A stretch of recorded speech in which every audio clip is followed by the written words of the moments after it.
Mitt Romney is on the offense this morning, painting or trying to paint President Obama as a pay-for-play president. Take a listen.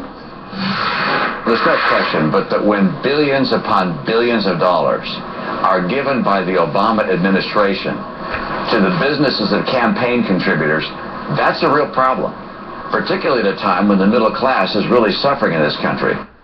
And all day yesterday, including here on our show, the message from the Romney camp was they don't want to talk taxes or baying capital. Take a listen. Let's move on and talk about the cronyism of the White House. He's giving favors to his friends. Look at Soledad, what happened there. It's a shame, because our tax dollars were used to go to companies, often donors of the president's. Senator Ron Johnson is a Republican from Wisconsin. He's a member of the Budget and Appropriations Committees. He's also a supporter of Mitt Romney. It's nice to see you, sir. Thanks for talking with us. There's clearly, good morning, an effort to move away from Bain, conversations about Bain and taxes, and start talking about crony capitalism. What exactly is that? Well, crony capitalism is taking basically taxpayer money and then funneling that to the people that have supported you in the campaign, and that's exactly what President Obama and his administration has done. You can take a look at Soledad. Over $500 million that was invested in a company that's now bankrupt. 1,100 people lost their jobs, and that company was really supported by people who supported President Obama. So that's a classic example of crony capitalism. So it's inserting Soledad back into the conversation. Back in May of 2012, here's what Mitt Romney said about Soledad. Listen. An independent inspector general looked at this investment and concluded that the administration had steered money to friends and family, to campaign contributors. So that statement, we now know, is not accurate. Factcheck.org said this about that. So far, there's nothing except a year-old statement that the Inspector General was looking into it. The ad suggests cases had already been discovered. That's not true. The Washington Post, which did a similar analysis, said this: records do not establish that anyone pressured the Energy Department to approve the Soledad loan to benefit political contributors. Seems like, actually, that is not correct about Soledad. Is that going to be problematic for you? Soledad, it doesn't make the investment a good investment. It's still $500 million of taxpayer money that was squandered. There's about $35 billion of these energy loans that have been guaranteed to different companies. 16 billion of it went into one program where you've only created 2,300 jobs. Which, if those loans go bad, like Soledad's went bad, that'd be at a cost of over $16 million per job. I mean, that's really the main problem here, is that President Obama simply doesn't understand that it's the free enterprise system, it's the private sector, the productive sector, not the government sector, that creates long-term self-sustaining jobs. All his efforts are toward growing government, and those are models, economic models, that we know don't work. I mean, take a look at the Soviet Union. Venezuela's an economic basket case, and is anybody moving to the island paradise of Cuba? So you're surely not suggesting that the idea and the concept behind Soledad and other green energies like Soledad is comparable to the Soviet Union and Cuba, right? Well, no, I am suggesting that, because when you take taxpayer money and you invest that into businesses, that's the taxpayer money put at risk. And let's face it, the lesson of the Soviet Union and other socialist nations is that governments are very poor allocators of capital. It's an economic model that doesn't work. What works is a free enterprise system. I mean, isn't that exactly what Governor Romney did in Massachusetts in green energy when he was the governor of Massachusetts? Listen, the path that we need to go take this country on is with free enterprise system, the private sector that creates long-term self-sustaining jobs, and that's exactly what Governor Romney would do as President Romney. And that's we've got to take a look at the fact, Soledad, that we are bankrupting this country. President Obama, in his 4 years, has added $5.3 trillion to our nation's debt, to the backs of our children and grandchildren, and we've been spending it now a week talking about Bain and tax returns. What the American people, when I travel around Wisconsin, nobody's asking questions about Bain or Governor Romney's tax returns. People aren't questioning Governor Romney's integrity. They're questioning this president's policies that are crushing businesses, all the regulations, all the threatened new taxes. That's what people are concerned about. That's what this campaign has to be about.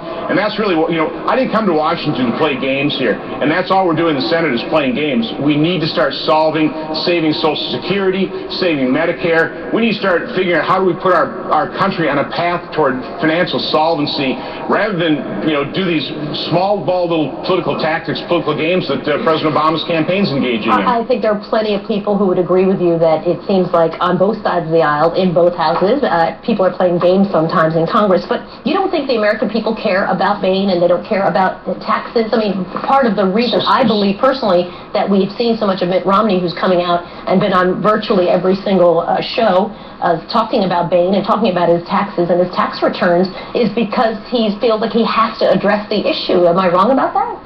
Soledad, I never hear it. When I'm back in Wisconsin, actually when I travel around America, nobody talks to me about those issues. They're talking about what can we do to get unemployment below the 8% that this administration, when it spent $800 billion in stimulus, said that unemployment would never go above 8%. It's been above 8% now for 41 weeks. According to their estimates, it should be at 5.6%. People are concerned about their job. People are concerned about, how are they going to, when their children graduate from college, how do they get a job? Half of recent college graduates are unemployed or underemployed. That's a real problem, and it's directly related to this president's policies that have incurred more debt, that have burdened our businesses with regulation, and this president simply doesn't even understand that. I mean, take a look at his most recent comments about how, if you build a business, you didn't build the business, somebody else did. Totally dismissive of the hard work of small to medium-sized business owners in this country. That is so incredibly dispiriting to those folks. He doesn't have a clue how to get an economy growing, how to create jobs, and that's really what this campaign should be about, is how do we get our economy going? How do we create jobs? And isn't some of that about Bain? I mean, every time people start talking about jobs, and not just, and I think you're right on the education and all those things are definitely part of a conversation, but the minute you start talking about jobs, and David Axelrod said yesterday to Anderson, he's like, listen, Bain becomes part of the conversation. Here's what he told Anderson last night. This isn't something new. It's part of the discussion. He entered it into the discussion, and now we're engaging in that discussion. He says, wait a second, don't talk about my business experience. So he can talk about his business experience, but he doesn't want us to talk about his business experience. Isn't that part of the challenge? I mean, even when you and I were just talking a moment ago and we were talking about the green energy and investments, right, suddenly the record in Massachusetts becomes relevant, and it's hard to kind of navigate that. You can't talk about it without talking about a record in Massachusetts. You can't talk about business without talking about Bain. Isn't that a challenge? Well, if you talk about Bain, I would first take a look at some company that Bain invested in, like Staples, that was highly successful. And if you're going to have a free enterprise system, you have to have individuals willing to risk private capital. And that's the big difference between what President Obama has done. He risks taxpayer capital. He does it in a very imprudent way that has cost us billions of dollars, versus what Governor Romney did with Bain is he managed other people's money and he risked private capital to look, be able to invest in successful companies like Staples. Sometimes you win, sometimes you lose in that. But quite honestly, risk is an absolutely necessary part of a free enterprise system. So is failure. That's how you ferret out what are successful organizations and unsuccessful organizations. So if it's part of the conversation, it should really be about what made America great, what drives the economy, and that's the private or productive sector that creates long-term self-sustaining jobs.